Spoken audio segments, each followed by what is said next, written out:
What's up guys, Corey Campbell with Blackstone Shooting Sports here, and this is my tip of the week to shoot red dots just a little bit better.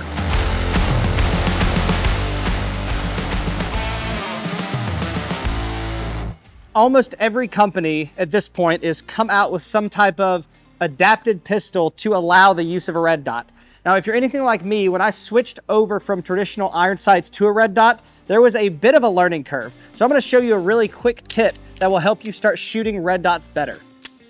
So the first round is gonna be in the little line at the top. I'm gonna show you guys as soon as we're done shooting, just to make sure the gun's where it needs to be.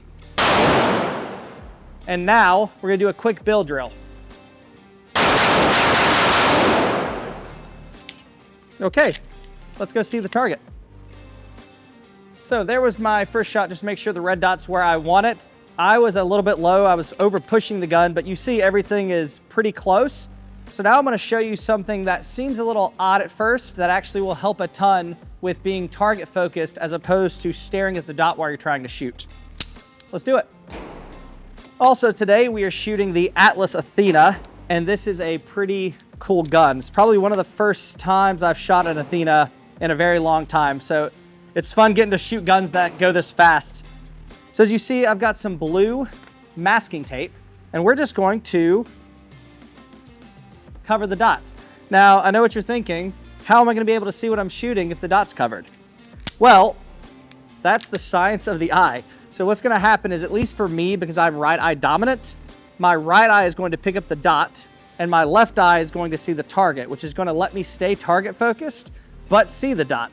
So let's load this up, and I'll show you guys what that looks like. So we're shooting the Atlas Athena today. It has been such a long time since I've shot one of these guns, and I forgot how well they track. One of their big things is called Perfect Zero, where they tune these guns to not have a ton of dip, which is also kind of why you saw my targets a bit lower, my shots a little bit lower, because I'm used to having to drive guns down a bit more. So we'll see if we can improve that. But as I said, we've now got the dot completely covered. Nobody can see anything if you were to look through the dot, like that's completely obscure. But my left eye's picking up the target, my right eye's picking up the dot, and we will see what that looks like and if it improves or gets worse. Okay, right back here at 7 yards. Okay, you guys can see that my dot is nice and prevented from seeing through it. So let's see what it looks like. Okay, we'll sit the gun down. So you'll actually see 1, 2, 3, 4, 5, and I think the 6th was down here somewhere. So that was actually even better than my first grouping, because it helps me tremendously not to kind of stare at the dot, because I like to look at that nice bright red sun that's in my optic.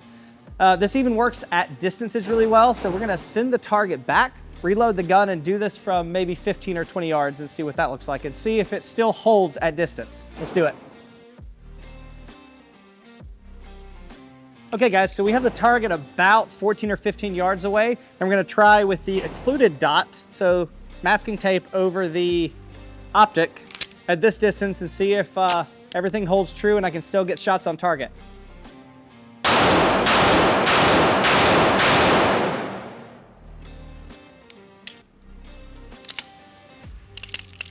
Okay, let's go check it out.